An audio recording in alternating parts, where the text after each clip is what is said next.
할렐루야.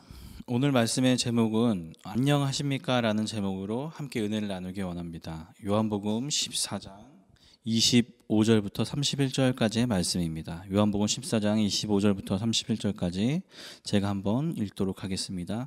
내가 너희와 함께 있는 동안에 나는 이 말을 너희에게 말하였다. 그러나 보혜사 곧 아버지께서 내 이름으로 보내실 성령께서 너희에게 모든 것을 가르쳐 주실 것이며 또 내가 너희에게 말한 모든 것을 생각나게 하실 것이다. 나는 평화를 너희에게 남겨준다. 나는 내 평화를 너희에게 준다. 내가 너희에게 주는 평화는 세상에 주는 것과 같지 않다. 너희는 마음에 근심하지 말고 두려워하지도 말아라. 너희는 내가 갔다가 너희에게로 다시 온다고 한 나의 말을 들었다. 너희가 나를 사랑한다면 내가 아버지께로 가는 것을 기뻐했을 것이다. 내 아버지는 나보다 크신 분이기 때문이다. 지금 나는 그 일이 일어나기 전에 미리 너희에게 말하였다. 이것은 그 일이 일어날 때에 너희로 하여금 믿게 하려는 것이다. 나는 너희와 더 이상 말을 많이 하지 않겠다. 이 세상의 통치자가 가까이 오고 있기 때문이다. 그는 나를 어떻게 할 아무런 권한이 없다. 다만 내가 아버지를 사랑한다는 것과 아버지께서 내게 분부하신 그대로 내가 행한다는 것을 세상에 알리려는 것이다. 일어나거라. 여기에서 떠나자. 지금 코로나로 인해서 세계 각국의 공항이 폐쇄되고 사람들 사이의 왕래가 끊기고 있습니다. 어떻게 보면 단절되고 있다라는 생각이 들고 있습니다. 우리 정부는 앞으로 몇 주 동안 계속 이 종교 활동을 각종 모임을 자제해달라고 당부하고 있습니다. 하루에도 몇 통씩 퇴근 후에 바로 귀가하고 공공장소에 모임이 있는 장소에 가지 말라는 재난 경보 문자가 오고 있습니다. 우리가 다시 만날 날이 점점 멀어지고 있는 것 같아서 너무 안타깝고 속상한 마음이 들고 있습니다. 그렇지만 속상하고 안타깝지만 어쩔 수 없이 우리가 받아들여야 하는 것이 지금의 현실인 것 같습니다. 생각 같아서는 양육반도 바로 시작하고 다시 개강하고 또 우리 예배도 같이 모여서 함께 예배 드렸으면 좋겠는데 그렇지 못한 지금의 상황이 너무 속상하지만 여러분들에게 조금 더 기다려주고 조금 더 서로를 생각하면서 우리가 좀 중보하면서 같이 기도하면서 지내는 것이 어떤가 그런 생각을 하게 됩니다. 요즘 사회적 거리두기라는 말이 있습니다. 혹은 그 말이 너무 거리두기가 너무 삭막하다라고 해서 잠시 서로 떨어져 있기라는 말이 있는데 이런 상황이 길어지고 있지만 이렇다고 해서 우리의 영적인 연결고리 주님께서 우리를 한 배에 태우시고 같은 곳을 향해서 항해를 하게 하신 이 영적인 연결고리가 해이해지면 안 됩니다. 부실해지면 안 됩니다. 이것이 끊어지면 안 된다는 것입니다. 이런 때일수록 서로를 위해 더 기도하고 그리워하고 더러 안부를 묻기도 하고 우리가 서로 얼마나 소중한 존재인지를 재확인하는 시간이 되었으면 좋겠습니다. 떨어져 있어봐야 그 사람이 소중한 줄 알잖아요. 지금 우리가 떨어져 있는 이 시간 동안 서로에 대한 소중함을 많이 느꼈으면 좋겠고요. 그리고 요즘 들은 말 중에 누군가에게 우리는 설 땅이 되어 주어야 한다라는 말이 있거든요. 지난주 설교에 우리가 그렇게 누군가에게 설 땅이 되어 줘야 한다. 다윗이 사울에게 설 땅이 되어 줬던 것처럼 우리가 땅이 되어 줘야 한다는 이 말이 요즘 계속 마음속에 맴도는데요. 왜냐하면 제 생각에는 그것이 바로 하나님 나라에 합당한 삶이라고 생각되어지기 때문입니다. 하나님 나라의 삶은 가난하고 눌리고 억눌린 자들이 다시금 일어설 수 있도록 누군가 지지해주고 받침대가 되어주는 그러한 삶이 바로 하나님 나라에 합당한 삶이다라는 생각이 들어집니다. 세상에는 외로운 이들의 설 땅이 되어주는 그런 사람들이 많이 있습니다. 지금 뉴스를 통해서 나오는 것들, 마스크를 기증하는 사람들, 지금 마스크가 부족해서 난리인데 자기가 가지고 있는 마스크를 꼭 필요한 사람들에게, 의료진에게, 그리고 아픔의 현장 그 일선에 있는 사람들에게 기증하는 사람들이 있고요. 그리고 이 코로나 바이러스의 무서움을 알면서도 자기가 가진 재능을 가지고 대구로 달려가서 그곳에서 방역 그리고 이 코로나 사태를 잠재우기 위해서 봉사하고 헌신하는 사람들이 있다는 것은 정말 너무나도 귀한 일인 것 같습니다. 의사, 간호사, 군인, 소방관 전부 누군가의 설 땅이 되어주고 있다는 것입니다.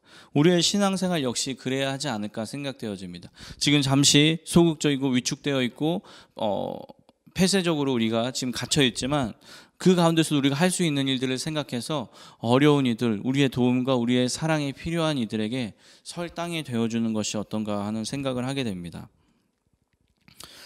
시대가 어려울수록 우리 안에 있는 진정성, 우리 안에 있는 사랑을 꺼내서 그리고 선의와 친절을 베풀어서 세상을 좀 따뜻하고 밝게 만드는 일들을 할 수 있는 우리 모두가 되었으면 좋겠습니다. 지금 사순절 기간인데요. 우리 마음이 온통 예수나 우리 예수 그리스도의 고난을 생각하는 것이 아니라 지금 온 세상의 이슈는 코로나19 바이러스, 조금 후에 있을 지방선거에만 사람들의 관심이 몰려있는 것 같아 참 안타까운 생각이 듭니다. 이런 때일수록, 어려운 때일수록, 앞이 안 보일 때일수록 우리는 말씀에서 길을 찾아야 하고 예수 그리스도에서 길을 찾아야 합니다. 예수님에게 길을 물어야 합니다. 그래서 오늘 읽은 요한복음 14장은 예수님께서 세상에 떠날 날이 다가옴을 감지하신 예수님께서 불안감을 감추지 못하는 제자들에게 용기를 주기 위해서 오늘 말씀을 해주시는 것입니다. 예수님은 제자들에게 아버지께서 다른 보혜사를 보내줄 것이다 라고 말씀하십니다. 그래서 예수님은 제자들에게 아버지께서 다른 보혜사를 보내줄 것이다 라고 말씀하십니다. 이 보혜사라는 단어는 오직 요한복음에만 등장하고 있습니다. 이 보혜사라는 말은 성령을 가리키는 말인데요. 보혜사라고 번역된 헬라어 파라클레토스라는 말이 보혜사입니다. 파라클레토스. 이 말은 원어적으로 보면 위로자, 상담자, 예언자라는 뜻을 가지고 있습니다. 파라클레토스는 상담자, 위로자, 그 다음에 대언자, 변호인 이런 뜻을 가지고 있습니다.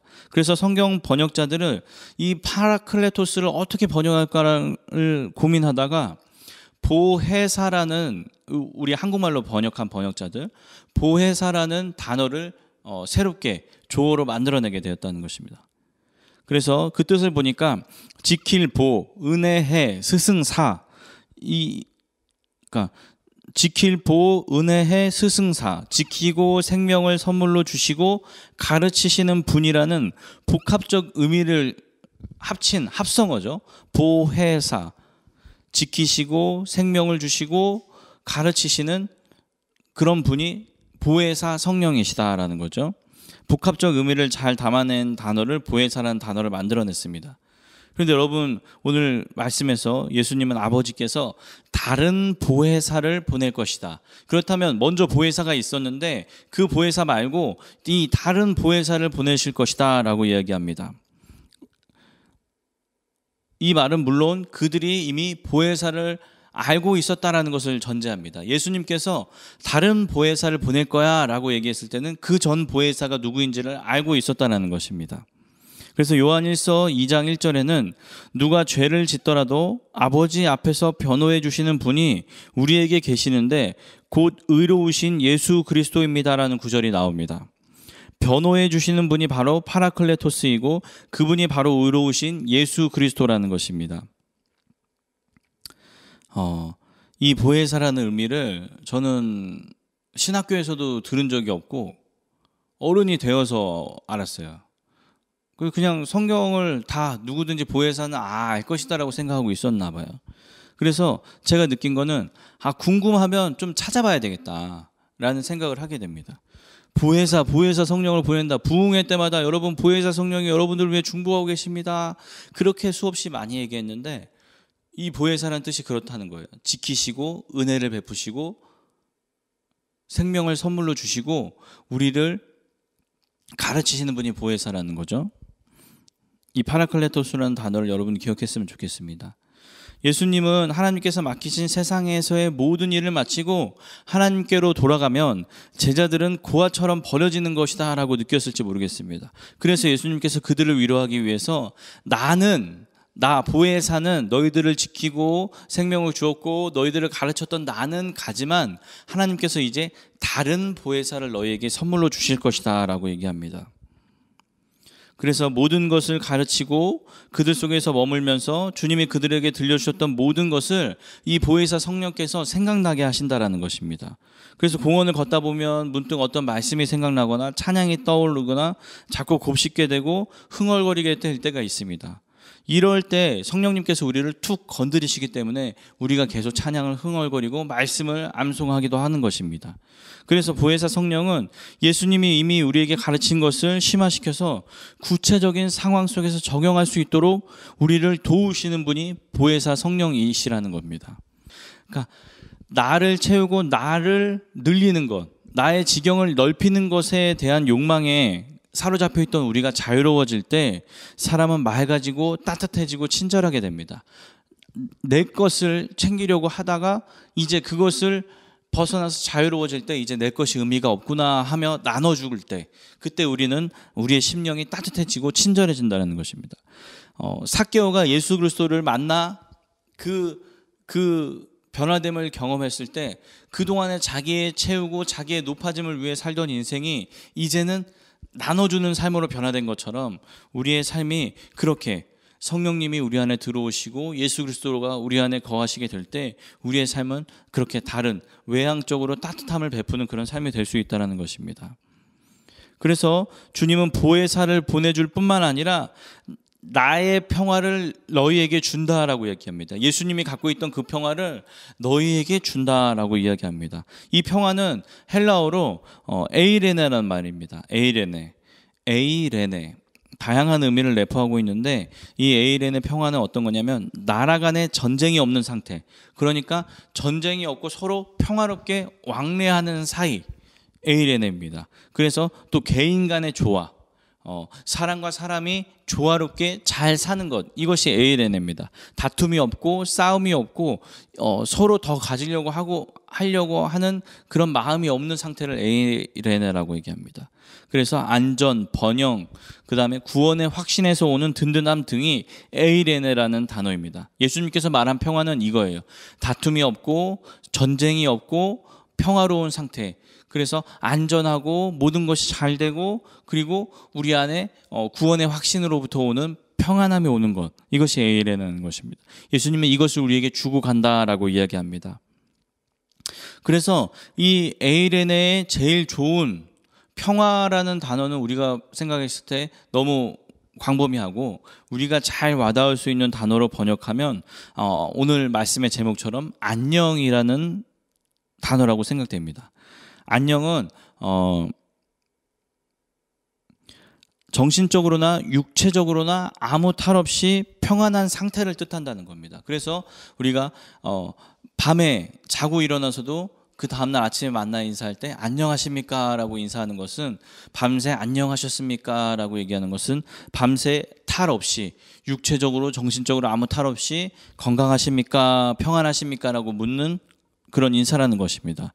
그래서 지금 우리는 이런 안녕, 평화를 누리지 못하는 시간을 보내고 있습니다. 코로나 바이러스로 인해서 사람들이 저 사람이 나에게 옮길까 봐 우리는 그 사람들과 거리를 두고 있고 이렇게 떨어져 있는 것입니다.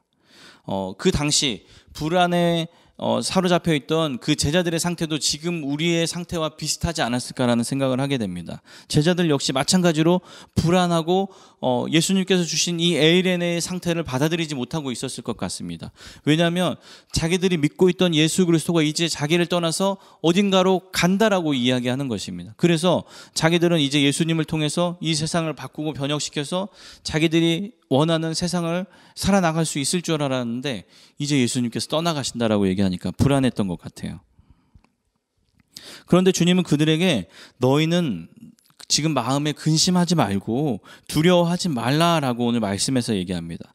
근심하다라는 말은요, 두려움에 사로잡힌 상태, 그래서 내적으로 심하게 동요하고 있는 상태를 가르치는 말입니다. 두려워하다는요, 겁에 질려 용기를 잃은 상태입니다. 두려워하는 건 이거예요. 마치 싸워야 되는데 싸울 의지를 잃어버린 것이 두려움이라는 거예요.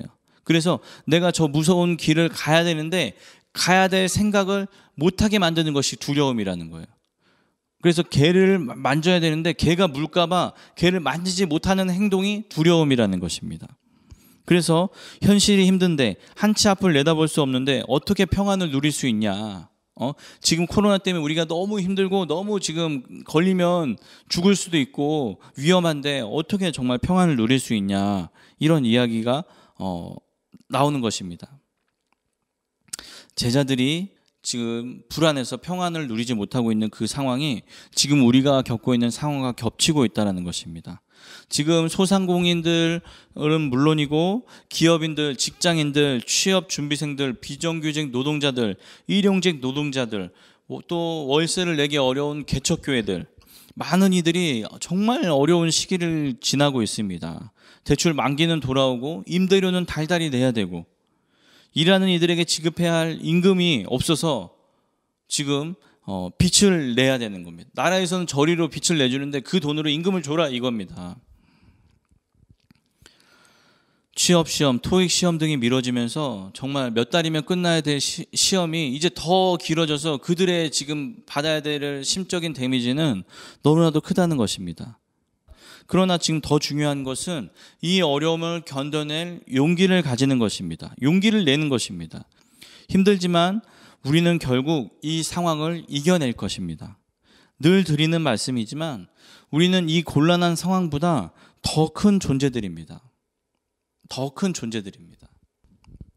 하나님께서 우리를 도우시고 인도하시기 때문에 우리는 이 곤란한 상황을 그냥 통과할 수 있습니다.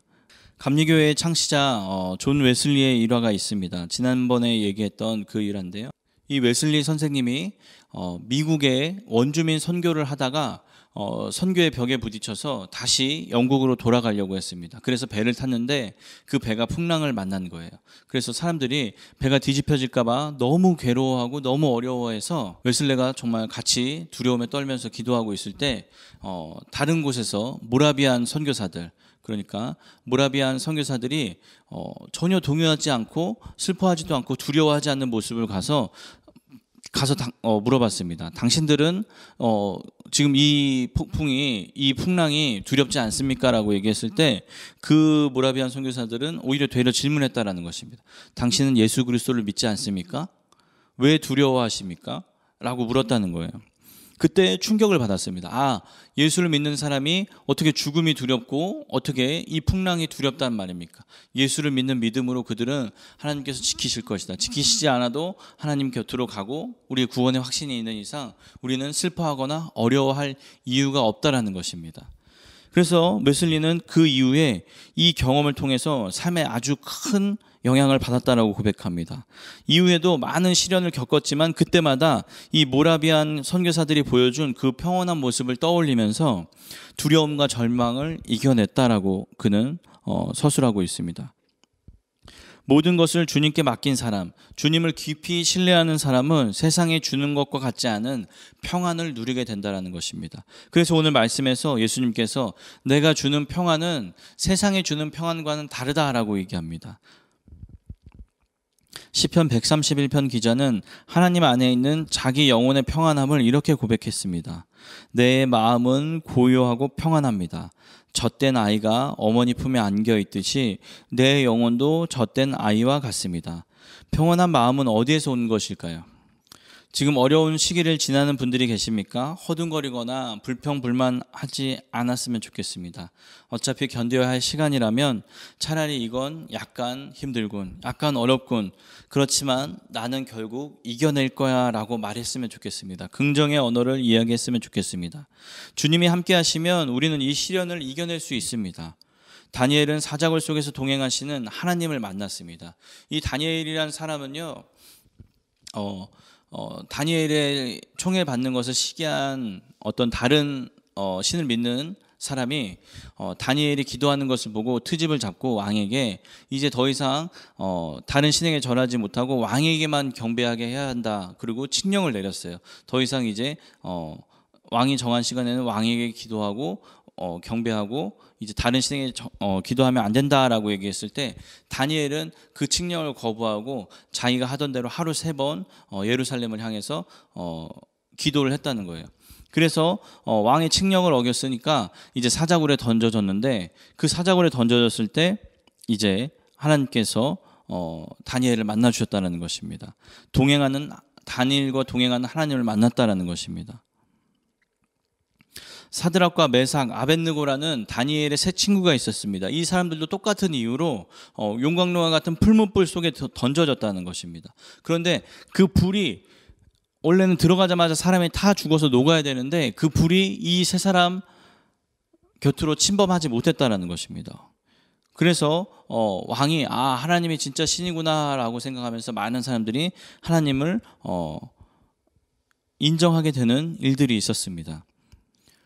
어려운 시기는 누구에게나 있습니다. 그러나 그것을 이겨내는 방법이 세상 방법으로 이겨내느냐 아니면 하나님께 베푸시는 그 은혜를 통해서 이 위기를 극복하느냐는 많은 차이가 있습니다, 여러분.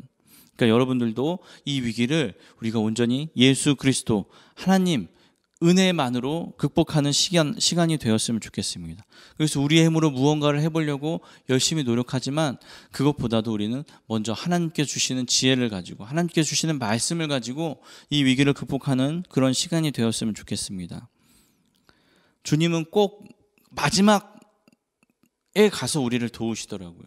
여러분 지금 힘들고 조금 더 힘들어질 수 있습니다. 그러나 그때마다 하나님께서 도우시겠죠. 하나님께서 도우실 거라는 믿음의 확신을 가지고 그렇게 담대히 평안을 누렸으면 좋겠습니다. 주님은 이제 이 사순절 기간을 지나서 고난의 시간으로 들어가고 있습니다. 그러면서도 전혀 위축되거나 전혀 이렇게 주눅드는 모습이 없었습니다. 보냄 받은 자의 사명은 보내신 분의 일을 완수하는 것임을 알았기 때문에 예수님은 전혀 위축되지 않을 수 있었습니다. 하나님을 사랑하는 사람들, 곧 하나님의 뜻대로 부르심을 받은 사람들에게는 모든 일이 협력해서 선을 이룬다라는 로마서 8장 28절의 말씀이 있습니다. 이 말씀대로 하나님의 뜻에 맞게 부름받은 사람들의 일은 협력하여서 선을 이룬다. 이 사실을 아시기 때문에 주님은 근심과 걱정에 사로잡히지 않을 수 있었습니다. 그러나 제자들은 여전히 근심과 걱정에서 헤어나오지 못합니다. 그들의 믿음은 아직 십자가의 그 사건을 경험할 만큼 준비가 되지 않았던 것 같습니다. 아직은 이 제자들이 성숙하지 못함을 아시기 때문에 그들이 직접 겪어봐야지만 예수님이 하신 말씀이 무엇인지 깨달을 수 있을 거라는 생각에 예수님께서는 그들에게 실망하시기보다는 그들을 위로하고 계시는 것입니다. 예수님은 제자들에게 이 세상의 통치자가 오고 있다고 말합니다. 그는 사람들을 미혹하여 하나님께 등 돌리게 만드는 자입니다. 지배와 욕망과 쾌락의 열정에 부풀어 오른 채 다른 사람을 밟고 일어서야, 다른 사람을 누르고 내가 잘 돼야 된다라고 이야기하는 자입니다. 독점과 또 경쟁의 지배의 세상을 깨트리고 나눔과 협력과 돌봄의 세상을 이루려는 예수 그리스도의 반대 세력이라는 것입니다. 그러나 이 어둠을 지배하고 사망을 지배할 것 같은 이 사람은 예수님의 생명에 대한 지배권이 없었습니다. 예수님은 죽으셨지만 그 사단의 계획대로 십자가에 달리시고 죽으셨지만 이 생명의 문제만큼은 예수님께서는 그것을 극복하고 부활이라는 그 가치를 예수님은 보여주셨습니다. 주님의 생명은 하나님의 계획 속에 있기 때문입니다. 하나님의 주권 속에 있기 때문에 이 사단이 예수 그리스도를 그렇게 넘어뜨리려고 했지만 실패하고 말았습니다. 우리가 진정 예수 그리스도를 믿는 사람들이라면 이런 당당함을 품고 살아야 합니다. 예수 그리스도를 말미암아 우리의 삶이 영원의 삶을 살게 되는데 하나님과 함께 동행하는 영원의 삶을 살 수 있기 때문에 우리는 이런 당당함을 품고 살아야만 하는 것입니다. 예수님을 보내신 분께서 분부하신 그 모든 것을 이루기 위해서 기꺼이 그 목숨을 거셨습니다. 주님은 하나님을 향해서 살았고 세상에 대해서는 죽었습니다. 이미 죽은 자를 죽음으로 위협할 수는 없습니다. 주님은 마침내 두려움 없이 말합니다. 일어나서 여기에서 떠나자. 겟세마네의 시간을 향해서 주님은 담대하게 나가십니다. 세상을 정복하려는 자가 우리를 향해 오고 있기 때문에 나는 떠나야 한다. 그리고 그 일을 완수해야 한다. 나가고 있지만 전혀 두렵거나 놀라거나 흔들리거나 요동하지 않으시는 예수 그리스도의 모습을 우리는 기억해야 합니다. 피하여 달아나려고 하는 사람에게는 굉장히 힘든 시간이 될 수 있습니다. 그러나 마주서서 뚫고 나가려고 하는 사람에게는요, 더 큰 생명의 문이 됩니다. 예수 그리스도를 통해서 예수님이 지켜주셔서 우리는 이 위기를 잘 극복했다. 역시 하나님이 인도하시는구나라는 확신을 우리는 더 강하게 하게 되는 것입니다. 사순절은 바로 그런 삶을 향해서 고개를 들고 떳떳하게 살라고 우리에게 이야기하고 있는 것입니다. 주님의 도우심과 보호하심이 우리 모든 성도들과 우리 모든 대한민국 사람들, 이 지구에 있는 사람들에게 함께 하기를 축원합니다. 이 한 주간 동안에도 주님과 동행하는 기쁨을 마음껏 누리셨으면 좋겠습니다. 곳곳에서 일어나는 시시때때로 일어나는 하나님께서 우리를 도우심, 인도하심을 느끼고 그것을 간증으로 고백하는 시간들이 되었으면 좋겠습니다. 제자들에게 위로하시는 말씀이 있습니다. 오늘 이 말씀을 여러분 우리에게 위로하시는 말씀이라고 생각하고 여러분들 기억했으면 좋겠습니다. 내가 너희에게 또 다른 보혜사를 줄 것이다. 예수님께서 우리와 함께 하시고 우리와 함께 하고 있었지만 예수님께서는 이제 내가 다른 보혜사, 다른 성령을 너에게 보내셔서 너희를 지키고 너희를 사랑하고 너희를 보호하고 너희를 가르칠 것이다라는 것입니다. 성령이 때때로 우리에게 감동을 주시고 우리를 가르치신다는 것을 기억했으면 좋겠습니다. 여러분, 우리의 힘으로 이 위기를 극복할 수 없지만 성령님께서 우리와 함께 하신다는 사실을 오늘 말씀을 통해서 깨달으시기 바랍니다. 내 힘으로, 내 의지로 무언가를 바꾸어 보겠다, 이 위기를 극복하겠다, 내 삶을 변화시키겠다라는 생각을 하지 마시고 오직 성령께서 가르치시는 대로 순종하며 나아갔으면 좋겠습니다. 일어나거라, 여기에서 떠나자. 제자들이 머무르고 슬퍼하고 있는 그곳에서 벗어나서 예수 그리스도께서 얘기하신 그 평화를 누리기 위해서, 하나님께서 분부하신 그 사명을 이루기 위해서 흔들림 없는 평화를 간직하고 그것을 소유한 채 그 사역을 감당하고 있는 것입니다. 여러분, 우리도 이 세상에서 마찬가지로 하나님께서 주신 그 평안, 세상에 주는 평안은요, 잠깐 왔다가 사라집니다. 그것에 익숙해질 때면 되면 그것이 평안이라는 것을 느끼지 못한다는 거예요. 제가 늘 얘기하잖아요. 우리에게 50평짜리, 60평짜리, 100평짜리 집을 줘봐요. 그 집이 결국 만족감을 평생 유지시켜 줄 수는 없다는 거예요. 더 큰 집을 원하고요, 더 좋은 삶을 원하고요, 더 맛있는 것을 먹으려고 하게 될 것이, 그것이 주는 평안은요, 평안이 아니에요. 잠시 편한 거예요. 세상이 주는 평안은 그런 거예요. 그냥 조금 편한 거예요. 그러나 예수 그리스도가 주는 평안은요, 평안한 거예요. 편안과 평안은 다른 거예요. 여러분, 안녕이라는 말 기억하시기 바랍니다. 예수 그리스도께서는 우리에게 안녕, 육체적으로도 영혼적으로도 정서적으로도 모든 것이 평안한 것이 안녕이라는 것이, 이 한 주간 동안에도 우리 예수 그리스도와 동행하는 기쁨을 함께 누리고 우리 내면에 찾아오는 평화와 고요함으로 세상을 물들였으면 좋겠습니다. 세상은 두려워하고 떨고 있지만 우리는 담대하게 그들을 향해서 중보하며 그들을 품고 나아갈 수 있는 우리의 역량이 되었으면 좋겠습니다. 하나님은 우리를 사랑하십니다. 하나님은 우리를 지키고 계십니다. 성령님은 우리를 보호하고 계십니다. 그리고 우리가 어떻게 살아야 할지를 가르치고 계시다라는 것입니다. 여러분, 근데 우리의 삶이 예수 그리스도 성령으로 이렇게 무장되어 있지 않으면 외롭고 공허하고 힘들 거예요. 두려울 거예요. 제자들처럼. 그러니까 여러분, 이 끈을 놓지 마시고 꽉 붙잡았으면 좋겠습니다. 예수 그리스도께서 우리에게 또 다른 보혜사를 주셨고 우리를 지키시고 우리를 인도하시고 보호하고 계시고 우리를 가르치고 계시다는 사실을 기억했으면 좋겠습니다. 예수님은 하늘나라 올라가셔 하나님께 계시지만 예수님 그것보다 더한 방법으로 우리를 지키시고 계시다는 거예요. 제자들은 예수님과 같이 그냥 사역하는 것으로만 살았지만 이제 우리는 예수 그리스도께서 보내신, 하나님께서 보내신 보혜사 성령과 함께 하고 있다는 사실을 기억하시면서 당당하게 떳떳하게 세상을 품고 그렇게 살 수 있는 그런 귀한 크리스찬들이 되었으면 좋겠습니다. 여러분, 지금 떨어져 있지만 떨어져 있을 때 여러분 맛있는 거 먹을 때 우리 권사님, 장로님 생각하시고, 여러분 또 집에서 치킨 시켜 드실 때 우리 정 목사님 치킨 좋아하시는데 그런 생각 한번 했으면 좋겠어요. 지나가다가 이쁜 옷이 있고 이쁜 그런 것들이 있을 때 우리 청년들 생각하시면서 우리 청년들 잘 어울리겠네, 입으면 이쁘겠네, 이런 생각하면서 우리가 끊임없이 서로를 그리워하고 이렇게 서로를 위해서 관심을 가지고 있었으면 좋겠습니다. 여러분 이제 뭐 뜬금없이 전화하면 이상하잖아요.